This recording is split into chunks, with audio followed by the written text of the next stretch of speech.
2/3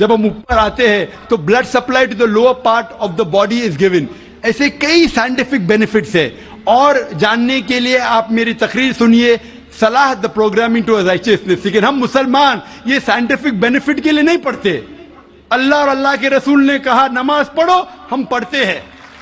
یہ scientific benefit side dishes ہے جو غیر مسلمان کو شاید متاثر کرے. ہماری بریانی مین کورس میل ہے اللہ کو راضی کرنے کے لیے, اللہ کا شکریہ ادا کرنے کے لیے, اللہ سے ہدایت پانے کے لیے. ون میں جی بھائی صاحب. Brother, my name is Stanish Gill. I am a businessman, and I should say that it's a privilege and honor to stand in front of you and talk to you. Brother, I am a Christian believer. Now, with my limited understanding, what I understand is there are major similarities between both of the religion, but at the very same time there are some differences. Like in Islam, Jesus Christ is not given the same kind of importance what we give, like he has been treated as normal prophet. This is my limited understanding. What I wanted to understand, the major difference is we give more importance to Jesus Christ after God. We believe in God, Father, Son and the Holy Spirit. Now we believe in Jesus, we give him more importance than other prophet, and we give importance to Holy Spirit. Now in Jesus Christ, we all know that Jesus Christ was born miraculously. And if I have to take what I have heard from you in your TV series, like his entry and exit was miraculous. He did so many miracles when he was there, and he will be back in the judgment day. So why in Islam he has not been given the same importance and Holy Spirit is not there given importance? بھائی صاحب کا سوال ہے کہ اسلام اور عیسائیت میں کئی یکسانیت ہے لیکن اختلاف بھی ہے. ایک اختلاف یہ ہے کہ ہم عیسیٰ علیہ السلام کو اور ترجیح دیتے مسلمان سے زیادہ, اور ہم مانتے خدا کا بیٹا ہے اور خدا بھی ہے, مانتے ٹرینٹی میں. لیکن مسلمان اسے عام پیغمبر مانتے ہیں. اور قرآن میں جب کہا گیا ہے کہ انہوں نے کئی چمتکار کیے, کئی معجزہ کیے, معجزہ کے ذریعے پیدا ہوئے, مردوں میں جان ڈالی, تو انہیں عام پیغمبر کیوں مانتے ہیں؟ سوال کا جواب دینے کے پہلے میں یہ کہنا چاہتا ہوں کہ اسلام ایک واحد غیر عیسائی مذہب ہے جس کے ماننے والوں کو فرض ہے کہ عیسیٰ علیہ السلام میں مانو. اگر کوئی مسلمان عیسیٰ علیہ السلام کو نہیں مانتا تو مسلمان ہو ہی نہیں سکتا. ہر مسلمان کے لیے فرض ہے کہ وہ عیسیٰ علیہ السلام میں مانے. ہم یہ مانتے ہیں کہ وہ اللہ سبحانہ و تعالیٰ کے بھیجے ہوئے ایک عظیم پیغمبر تھے. عام پیغمبر نے, حدیث میں ذکر آتا ہے کہ 5 عظیم پیغمبر ہے, ان میں سے ایک عیسیٰ علیہ السلام. عام پیغمبر نہیں.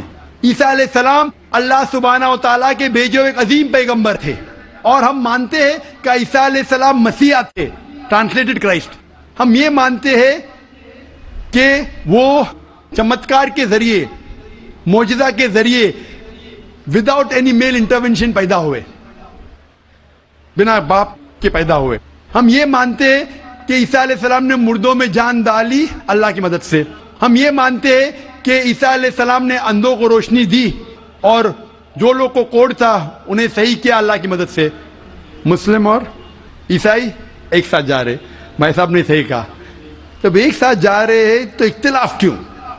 سب سے اہم اختلاف یہ ہے کہ کئی عیسائی یہ سمجھتے ہیں کہ عیسیٰ علیہ السلام خدا ہے یا خدا کا بیٹا ہے, جو ہم مسلمان اسے ہرگز نہیں مانتے. جب کہتے ہیں God, son of God, they believe in Trinity, خدا کو, خدا کا بیٹا کو, ہولی اسپرٹ کو, لیکن یہ مانتے ہیں کہ عیسیٰ علیہ السلام خدا ہے. یہ ایک اہم اختلاف ہے. چھوٹے اختلاف اور ہے, سب سے اہم اختلاف ہے کہ عیسیٰ علیہ السلام خدا کا بیٹا ہے. جب آپ بائبل پڑھیں گے, میں طالب علم ہوں ذکر مذہب کا, میں بائبل پڑھ چکا ہوں, بائبل میں ایک بھی ورس نہیں ہے جس میں صاف طور پر بنا کوئی شک, بنا کوئی شبہ لکھا ہوا ہے جہاں عیسیٰ علیہ السلام خود کہتے ہیں کہ میں خدا ہوں یا آپ میری عبادت کرو. اگر آپ کوئی بھی بائبل میں سے ایک ورس دکھا سکے مجھے جہاں عیسیٰ علیہ السلام خود کہتے ہیں کہ میں خدا ہوں بنا کوئی شک کے, بنا کوئی شبہ کے, اور کہتے ہیں کہ میری عبادت کرو, میں کرسچن بننے کو تیار ہوں آج ہی. میں باقی مسلمانوں کے طرف سے بات نہیں کر رہا ہوں, وہ اسلام اور دیگر مذاہب کے طالب علم نہیں ہیں.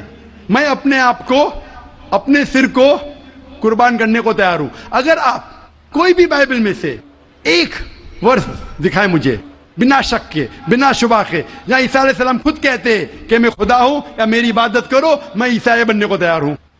جب آپ بائبل کا مطالعہ کرتے میں پتا چلتا ہے کہ عیسیٰ علیہ السلام خود کہہ رہے ہیں گاسپل آف جان میں چیپٹر نمبر 14 ورس نمبر 28 میں, عیسیٰ علیہ السلام خود کہتے ہیں میں فادر از گریٹر دین آئی, میرے والد, میرے خدا میرے سے زیادہ عظیم ہے. Gospel of John chapter number 10 verse number 29, my father is greater than all, خدا سب سے زیادہ عظیم ہے. Gospel of Matthew chapter number 12 chapter number 12 verse number 28, I cast out devils with the spirit of God, میں شیطانوں کو بھگاتا ہوں اللہ کی مدد سے. Gospel of Luke chapter number 11 verse number 20, I cast out devils with the finger of God, میں اللہ کی مدد سے شیطانوں کو بھگاتا ہوں. Gospel of John chapter number 5 verse number 30, I can of my own self do nothing, as I hear I judge and my judgment is just, for I seek not my will but the will of my Father. I can of my own self do nothing, میں اپنے آپ کچھ نہیں کر سکتا ہوں. As I hear I judge, جس طریقے سے میں سنتا ہوں اس طریقے سے فیصلہ کرتا ہوں. As I hear I judge and my judgment is just, for I seek not my will but the will of my Father. کیونکہ میں اپنے آپ سے کچھ نہیں کہتا ہوں, جو خدا چاہتے وہی کرتا ہوں. اگر کوئی بھی انسان یہ کہتا ہے کہ جو خدا چاہتے میں کرتا ہوں, اسے عربی میں کہتے ہیں مسلم. عیسیٰ علیہ السلام مسلم تھے, انہوں نے کہیں بھی نہیں کہا کہ وہ عیسائی تھے. اب پورے بائبل میں ورڈ کرسچینٹی بائبل میں ہے ہی نہیں. پورے بائبل کی آپ چھان کرو, word Christianity not there in the Bible. ایک ورڈ ہے Christian in the book of acts. وہ لقب دیا گیا تھا عیسیٰ علیہ السلام کے ماننے والوں کو, کرسچین لقب. آپ آگے پڑھتے لکھا ہے گاسپل آف جان میں چیپٹر نمبر 14 میں ورس نمبر 24 میں, The words that you hear are not mine, but my Father who has sent me. جو آپ الفاظ سن رہے عیسیٰ علیہ السلام کہتے ہیں وہ میرے نہیں ہیں, وہ خدا کے ہیں. Gospel of John chapter number 17 verse number 3 میں, This is life eternal, so that you may know there is one God and Jesus Christ whom thou hast sent. You may know this is life eternal. اور اب یہ جان لو خدا ایک ہے, اور عیسیٰ علیہ السلام کو اس خدا نے بھیجا. اور صاف الفاظ میں لکھا ہے بک آف ایکٹس میں چیپٹر نمبر 2 ورس نمبر 22 میں, Ye men of Israel, listen to this. Jesus of Nazareth, a man approved of God amongst you by wonders and miracles which God did by men, you are witness to it. اے اسرائیلو سنو, Jesus of نازرت, Jesus جو نصارہ کے تھے, a man approved of God, ایک انسان ہے جس کو خدا نے چنا آپ کے بیچ, amongst you by wonders and miracles, اور اس کے ذریعے چمتکار دکھائے, معجزہ دکھائے. Wonders and miracles which God did by him, اور خدا نے ان کے ذریعے کیے. تو یہ صاف بائبل کہہ رہا ہے کہ عیسیٰ علیہ السلام ایک انسان تھے, عام نہیں تھے لیکن پیغمبر تھے, لیکن خدا نہیں تھے. اور جتنے بھی چمتکار معجزہ کیے وہ خدا نے ان کے ذریعے کیے. اب یہ سمجھ سکتے کہ یہ عیسائی لوگ کی غلط فہمی ہے کہ ان کے فادر, ان کے پریسٹ ان کو کہتے ہیں کہ عیسیٰ علیہ السلام خدا ہے. بائبل میں ایک بھی ورس نہیں ہے جہاں کہا گیا ہے بنا کوئی شک بنا کوئی شبہ عیسیٰ علیہ السلام خود کہتے ہیں کہ میں خدا ہوں. جب عیسیٰ علیہ السلام نہیں کہتے تو آپ کیوں کہنا چاہتے؟ اسی لیے ہم مسلمان عیسیٰ علیہ السلام کی اور عزت کرتے ہیں. اگر آپ عیسیٰ علیہ السلام کا کہنا نہیں مانتے تو میرے حساب سے آپ عیسیٰ علیہ السلام کی عزت نہیں کرتے. تو یہ کہنا کہ عیسیٰ علیہ السلام کی عزت اور کرتے بالکل غلط ہے. ہم مسلمان عیسیٰ علیہ السلام کی عزت اور کرتے ہیں. اگر آپ تحقیق کریں گے عیسیٰ علیہ السلام کی ختنہ ہو چکی ہے. کیا کرسچن لوگ ختنہ کرتے؟ مسلمان ختنہ کرتے. عیسیٰ علیہ السلام آپ دیکھیں گے بائبل میں لکھا ہوا ہے کہ آپ کو ہر ایک چیز بائبل کی فالو کرنا چاہیے. لکھا ہے بائبل میں in the book of Leviticus chapter number 11 verse number 7 to 8, کہ آپ سور کا گوشت مت کھاؤ, خنزیر کا گوشت مت کھاؤ. Book of Deuteronomy chapter number 14 verse number 8, book of Isaiah chapter 65 verse number 2 to 5. ہم سور کا گوشت نہیں کھاتے, آپ لوگ کھاتے. حجاب کرنا ہے لکھا ہے بائبل میں 1 Timothy chapter number 2 verse number 9, first book of Corinthians chapter number 11 verse number 5-6. ہم حجاب کرتے, آپ نہیں کرتے. تو اسی لیے عیسائی کا مطلب یہ اگر ہے کہ عیسیٰ علیہ السلام کا کہنا ماننا, تو ہم مسلمان عیسائی سے زیادہ عیسائی ہے. اگر عیسائی کا ماننا یہ کہ عیسیٰ علیہ السلام کو خدا ماننا تو ہم عیسائی نہیں ہیں، لیکن عیسائی کے معنی یہ ہے کہ عیسیٰ علیہ السلام کا کہنا ماننا تو ہم مسلمان عیسائی سے زیادہ عیسائی ہیں۔ اور میں آپ کو دعوت دیتا ہوں کہ آپ بھی اور اچھے عیسائی بنو اور اسلام کو قبول کرو اور عیسیٰ علیہ السلام کی اور عزت کرو۔ Hope that answers the question. ایک سوال کی گنجائش ہے، میں سکھ بھائی سے کہنا چاہتا ہوں کہ آپ اپنا سوال مختصر طور پر اور شارٹ میں کریں۔ میں کہوں گا میرا یہ سوال یہ ہے کہ ہمارے سکھ دھرم اور ہندو دھرم میں جانور کا گوشت کھانا سخت منع ہے، گرو نانک صاحب نے ایک دم سخت منائی دی ہے، لیکن میں یہ جاننا چاہتا ہوں کہ آپ کے قرآن میں بھی اس طرح کہا گیا ہے کہ آپ جانور کا گوشت کھا سکتے ہیں؟ بھائی صاحب وقت ختم ہونے کی وجہ سے ہمیں لحاظ رکھنا چاہیے، جو یہ رول ہے دیش کا۔ قرآن مجید میں کئی آیتیں، سورہ نحل سورہ نمبر 16 میں، سورہ مائدہ سورہ نمبر 5 آیت نمبر 1 میں جہاں لکھا گیا ہے کہ وہ جانور جو حلال ہے، جو چوپائے ہے، مثال کے طور پہ بھیڑ، بکری، گائے، اس کا گوشت کھا سکتے ہیں۔ جو ممانعت ہے وہ سور کا گوشت۔ اس کے علاوہ جو بھی ہربیورس اینیمل ہے، جو گھاس پھوس کھاتے ہیں، وہ جانور کو اگر برابر سے ذبح کیا گیا ہے اس کو آپ کھا سکتے۔ اور معلومات کے لیے آپ میرا ڈیبیٹ دیکھیے، از نان ویج فوڈ پرمیٹڈ اور prohibited for the human being؟ وآخر دعوانا الحمدللہ رب العالمین۔ ایک ضروری اعلان، آپ نے الحمدللہ صبر کا دامن تھامے رکھا اور ساتھ دیا اس پروگرام کو کامیاب بنانے میں۔ اب آخری وقت ہے ابھی جانے کا، سب لوگوں کے نکلنے کا، ایگزٹ ایک ہی ہے، اس لیے انتہائی اطمینان کے ساتھ مسلمان وہ ہے جس کی زبان اور ہاتھ کی تکلیف سے دوسرا مسلمان بچا رہے، اس لیے اطمینان کے ساتھ، آہستگی کے ساتھ تشریف لے کر جائیں۔ جزاک اللہ۔